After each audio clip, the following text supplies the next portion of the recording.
तर फ्रेंड्स, आजच्या व्हिडिओमध्ये आपण या बॅकनेकची डिझाईन जी आहे बघणार आहोत आणि पॅचवर्क डिझाईन आहे बघू शकता आणि याचं जे फिनिशिंग आहे तर तेही बघू शकता। खूप सुंदर असं फिनिशिंग या बॅकनेक डिझाईनचं जे आहे आलेलं आहे आणि कॅनव्हास वापरून ही जी डिझाईन आपण आहे तर ती बनवलेली आहे बघू शकता। पायपिंग वगैरे एकदम करेक्ट आलेलं आहे आणि आपण रेडीमेड पायपिंग वापरलेली आहे आणि बघू शकता तुम्ही गळ्याचा शेप वगैरे।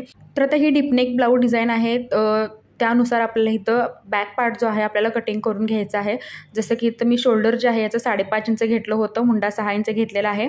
आता जी गळ्याची रुंदी आहे मी 2.25 इंच घेतली। त्याच्यानंतर जो आपला बॅक नेकचा जो गळा आहे तर तो मी घेतलेला आहे 10 इंचावरती।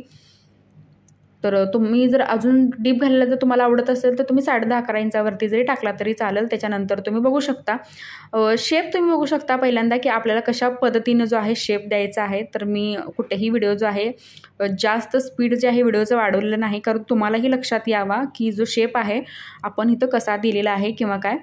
तर बघू शकता अशा पद्धतीने आपल्याला शेप द्यायचा आहे आणि सगळ्यात आधी हा शेप दिल्यानंतर आपण अस्तर जे आहे तर ते पूर्ण असं कटिंग करून घ्यायचं आहे। आता हा मधला जो आपला भाग आहे तर हा पण ठेवायचा आहे, कारण नंतर आपण दुसऱ्या कपड्यावरती एक्स्ट्रा मार्जिन वाढवून तो भाग जो आहे काढणार आहोत। आता अस्तर जे आहे आपण कटिंग केलेला आहे, नेक जो आहे आपला कटिंग केलेला आहे तर तोच कॅनव्हासवरती ठेवून आहे तसा शेप जो आहे आपला कॅनव्हासवरती कट करून घ्यायचा आहे।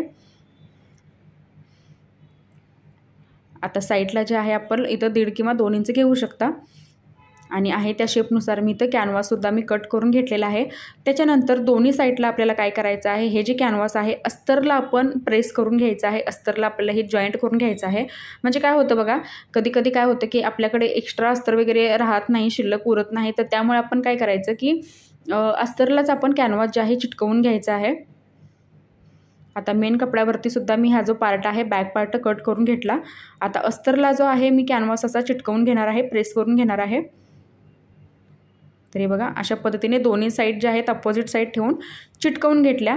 त्याच्यानंतर आपण आता सरळ बाजूवरती आपली ही जी काय अस्तरची बाजू आहे तर ती स्टिच करून घ्यायची। गळ्याची जी साईड आहे जसं आपण शेप दिलेला आहे त्या शेपनुसार आपण टिप व्यवस्थित अशी मारून घ्यायची आहे आणि त्यानंतर अस्तर जे आहे आतल्या साईडला पलटी करून घ्यायचं।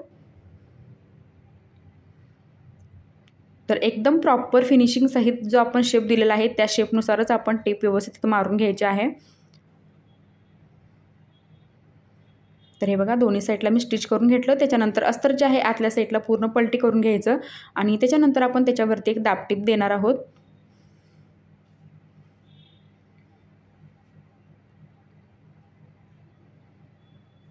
आता साईडचं जे आहे तर तेही आपण स्टिच करून घ्यायचं आणि एक्स्ट्राचं सगळं कापड जे आहे तर ते सुद्धा आपण कटिंग करून घ्यायचं।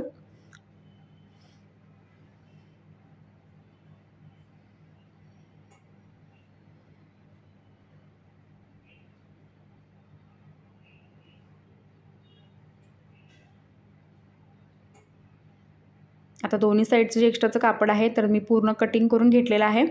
आता त्याच्यानंतर आपण इथं काय करायचं आहे की आपला जो सेंटरचा पार्ट आहे तर तो इथं आपण कट करायचा आहे दुसऱ्या कापडावरती। तर माझं जे अस्तर आहे तर ते कमी होतं, सो मी तर एक्स्ट्रा जे वेगळं कापड आहे तर ते घेतलं आणि आहे तसं पहिल्यांदा याला मार्किंग केलं आणि त्यानंतर 1.5-2 इंच इथं आपण एक्स्ट्रा मार्जिन घेतलेलं आहे। तर हा बघा मी मधला जो पॅच आहे तर तो इथं रेडी करत आहे। काठ जे होते तर ते लहान होते तर त्यामुळे मी जे आहे डबल काठ इथं जोडून घेतलेले आहेत। पाठीचे काठ जे होते एक्स्ट्रा होते, सो असे एकमेकाला पण जोडून घेऊन त्याची जी ब्रॉडनेस आहे तर ती वाढवली। त्याच्यानंतर सरळ बाजूवरती अस्तरची बाजू ठेवून आपण जोडून घेतलं। छोटे छोटे कट्स दिल्यानंतर अस्तर जे आहे आतल्या साईडला पलटी करून घेतलं आणि परत आहे तसं आपण याला स्टिच करून एक्स्ट्रा जितके काठ आहेत तर ते पूर्ण आपल्याला कटिंग करून घ्यायचे आहेत। आता हे बघू शकता मधला जो पॅच आहे मी रेडी करून घेतलेला आहे। त्याच्यानंतर आता ही जी आपली काही रेडीमेड पायपिंग आहे तर ते आपण अशा पद्धतीने लावायची आहे तरच ती व्यवस्थित सेट होते। म्हणजे इथं बघू शकता मी छोटे छोटे कट्स दिले पायपिंगला पहिल्यांदा आणि इथं मी डबल दाबणी लावत आहे। जर तुम्हाला डबल दाबणी लावता येत नसेल तर तुम्ही सिंगल दाबसुद्धा वापरू शकता पायपिंग लावताना, पण मी ही जी पायपिंग आहे तर ती मी डबल दाबणे लावलेली आहे आणि तीसुद्धा खूप छान अशी बसलेली आहे बघू शकता। आणि दाखवल्याप्रमाणे तुम्ही अशी पायपिंग जी आहे तर ती लावून घ्यायची आहे। तर तुम्हाला जर व्यवस्थित पायपिंग लावता येत नसेल तर तुम्ही आहे तसं सुद्धा हे करू शकता किंवा या जागी तुम्ही लेससुद्धा वापरू शकता। एकदम छोटीशी नाजूक जर लेस असेल तरीसुद्धा वापरू शकता जर तुम्हाला पायपिंग लावायला जर अवघड जात असेल तर। आता एक साईड मी अशी कंप्लीट करून घेतली आणि तुम्ही लुक बघू शकता. पायपिंग लावल्यानंतरचा जो लुक आहे खूप छान येतो आणि आपलं जे काम आहे तर ते खूप असं बारकाईने केल्यासारखं वाटतं ना, की जर तुम्ही लेस वगैरे लावलात किंवा काय तर ते थोडंसं आपलं काम जे आहे मोठं दिसतं लेसमुळे. आणि पायपिंगचं जे काम आहे तर ते खूप बारकाईने काम जे आहे आपलं पायपिंगचं दिसतं. सो मी ज्या डिझाईन आहेत तर त्यावेळी मी जे आहे तर ती रेडीमेड पायपिंग वापरत असतो. तर ही छानसुद्धा दिसते आणि व्यवस्थित सेटसुद्धा होते, बघू शकता तुम्ही. तर अशा पद्धतीने मी पायपिंग लावून घेतली आणि एकदम पायपिंगचं जे फिनिशिंग आहे तर ते सुद्धा छान आलेलं आहे. आता जो आपला मधला पॅच होता तर तिथेसुद्धा मी पायपिंग लावून घेतलेली आहे, बघू शकता. आणि हा जो पॅच आहे तर तो दोन्हीकडचं माप जे आहे आपल्याला सेम करून मधला जो पॅच आहे तर तो आपल्याला जोडून घ्यायचा आहे. तर आता वरून आपण गळ्याचं माप घेणार आहोत 10.5 इंचावरती, कारण 10 इंचाचा आपल्याला गळा तयार करायचा आहे. सो 10.5 इंच आपण मार्किंग केलं आणि त्यानंतरच मग आपण हा जो पॅच आहे तर तो जोडून घ्यायचा आहे. तर पॅच जोडताना सुद्धा पॅचची जी रुंदी आहे, म्हणजे जर तुम्हाला गळा पसरट घालायला आवडत असेल तर तुम्ही 8 इंचावरती घेऊ शकता आणि नॉर्मल जर तुम्हाला आवडत असेल तर 7 किंवा 7.5 इंचावरती जी रुंदी आहे तर ती घेऊन तुम्ही पॅच जो आहे तर तो करू शकता. आता ही जी रुंदी आहे मी घेतलेली आहे पॅचची 7-7.25 इंच घेतलेली आहे, पण तुम्ही 8 इंचसुद्धा ठेवू शकता. तर तुम्ही ब्रॉड गळ्यासाठी जर बनवत असाल तर रुंदी जास्त ठेवून हा जो नेक आहे तर तो बनवू शकता. आणि बघू शकता जसं की आपण नॉर्मल टक्स मारतो तसे टक्स मारून आपला जो बॅक नेक आहे तर तो रेडी करून घ्यायचा आहे. आता मी कमरपट्टीसुद्धा इथे लावून घेणार आहे, जे की मी दुसऱ्या अस्तर जे आहे वापरलेलं आहे. हे अस्तर मला कमी पडलं होतं म्हणून, तर इथे मी ब्ल्यू कलरचं अस्तर घेतलं, त्याची आपण कमरपट्टी ते लावून घेणार आहोत.